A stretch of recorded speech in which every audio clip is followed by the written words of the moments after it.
آج کا جو تحفہ ہے ایک تسبیح ہے، سبوح قدوس رب الملائکۃ والروح۔ دیکھیے انسان کبھی کبھی اپنے اعمال کی وجہ سے پریشانیوں میں مبتلا ہو جاتا ہے، کبھی کبھی اللہ اس کے درجات کو بلند کرنے کے لیے اس کا امتحان لیتا ہے۔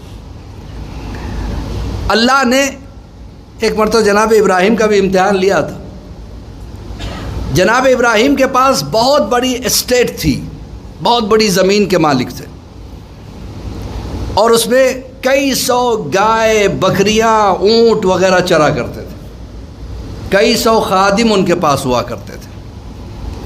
تو جناب ابراہیم ایک مرتبہ اپنے اسٹیٹ کا معائنہ کر رہے تھے، بہترین آواز ان کے کانوں میں آئی، سبوح قدوس رب الملائکۃ والروح۔ کھنچتے چلے گئے اس آواز کی طرف، دیکھا کہ ایک شخص پڑھ رہا ہے، ان کو دیکھ کے خاموش ہو گیا۔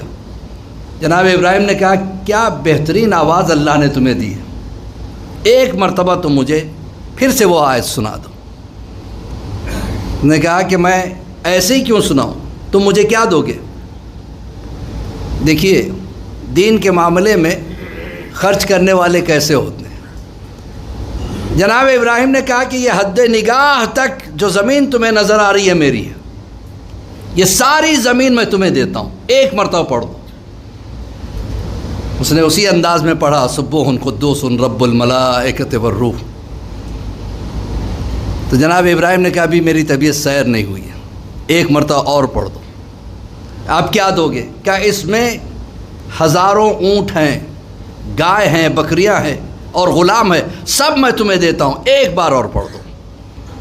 پھر سے اس نے اس تلاوت کیا، سبوح قدوس رب الملائکۃ والروح۔ جناب ابراہیم کہتے ابھی بھی میرا دل سیر نہیں ہوا، ایک مرتبہ اور سنا دو۔ کہ اب دینے کے لیے کیا رہ گیا تمہارے پاس؟ تمہاری زمین میری ہو گئی، تمہارے غلام میرے ہو گئے، تمہاری گائے، بکریاں، اونٹ سب میرے ہو گئے۔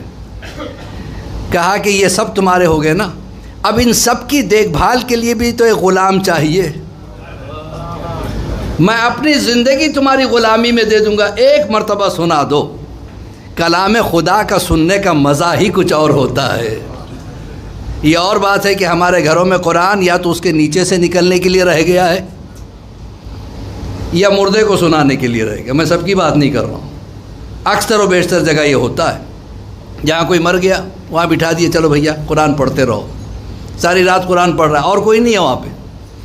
میرے ساتھ ایسا ہوا ایک مرتبہ، میں ایک جگہ پہنچا، پتہ چلا میت ہوگی تو میں چلا گیا، یعنی مولانا صحیح وقت پہ آ گیا، آپ پڑھیے ذرا قرآن پڑھیے۔ میں نے کہا ٹھیک ہے، میں قرآن پڑھنے بیٹھا، سب باہر جانے لگے۔ کہا آپ لوگ کہاں چلے؟ کہا کہ نہیں آپ کو تو مردے کے لیے پڑھنا ہے، قرآن مردوں کے لیے نہیں آیا، زندوں کے لیے آیا ہے۔ یہ اور بات ہے کہ مردوں کو بخشواتا قرآن ہے، لیکن عزیزان محترم فائدہ زندہ اٹھانا چاہیے۔ تو بہرحال پھر سے جو ہے نا اس شخص نے تلاوت کی، اس کے بعد کہا اے ابراہیم اللہ نے تمہارے درجات کو بلند کر دیے، کلام خدا سے تمہیں اتنی محبت، تم نے سب کچھ دے دیا ایک آیت کے لیے، اور میں کوئی انسان نہیں ہوں، میں اللہ کا بھیجا ہوا فرشتہ ہوں۔ اللہ نے اس کے عوض میں تمہارے جتنے تمہیں نعمتیں دی ہیں اس کا 10 گنا بنا دیا۔ تو اس تسبیح میں علماء فرماتے ہیں کہ اگر کسی کو پریشانیاں لاحق ہیں، جس بزنس میں ہاتھ ڈالتا ہے نقصان ہو جاتا ہے، جہاں کہیں پیسہ لگاتا ہے نقصان ہو جاتا ہے، تو اس کے لیے علماء کہتے ہیں کہ روزانہ اگر ایک تسبیح اس کی پڑھ لی جائے، پہلے 7 صلوات، آخر میں 7 صلوات، بیچ میں ایک تسبیح سبوح قدوس رب الملائکۃ والروح، شروع بسم اللہ سے کرے، بعد اس کی تکرار کرتے رہے، انشاءاللہ ساری پریشانیاں دور ہوگی۔ صلوات پڑھے بر محمد و